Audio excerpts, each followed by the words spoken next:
చెయ్యి కాలిపోయినా పర్లేదు కానీ అక్కడ క్లీన్గా లేకపోతే మాత్రం నాకున్న ఓసిడీకి బీపీ వచ్చేస్తుందండి. సో నేనైతే మా హస్బెండ్ వాటర్ తగులుతాయి అంటే నేను వేసుకొని మొత్తం అయితే క్లీన్ చేసేసుకుంటాను. సో ఎంత క్లీన్ చేసాను, బట్టలు కూడా కొంచెం వాటర్గా అనిపించింది, అన్నీ కూడా క్లీన్ చేసాను, కూడా లెట్ చేసి పెట్టాను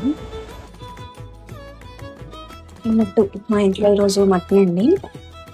సో ఇంకా కారం అయితే వేయలేదు. సో ఇప్పుడు దగ్గర పడింది కదా, సో ఇలా ఈ ఉడుపు అంటారా మరి, మేమైతే గ్రేవీ తింటాము. సో ఇలా గ్రేవీ ఈ కన్సిస్టెన్సీకి వచ్చిన తర్వాత మేమైతే కారం వేసేసుకుంటాము. దాని తర్వాత కొంచెం టమాటో అండ్ కొరియాండర్తో ఫినిష్ చేసి, ఇంకా రైస్ అయితే వండలేదు, కుక్కర్లో పెట్టేస్తాను, అయిపోయింది.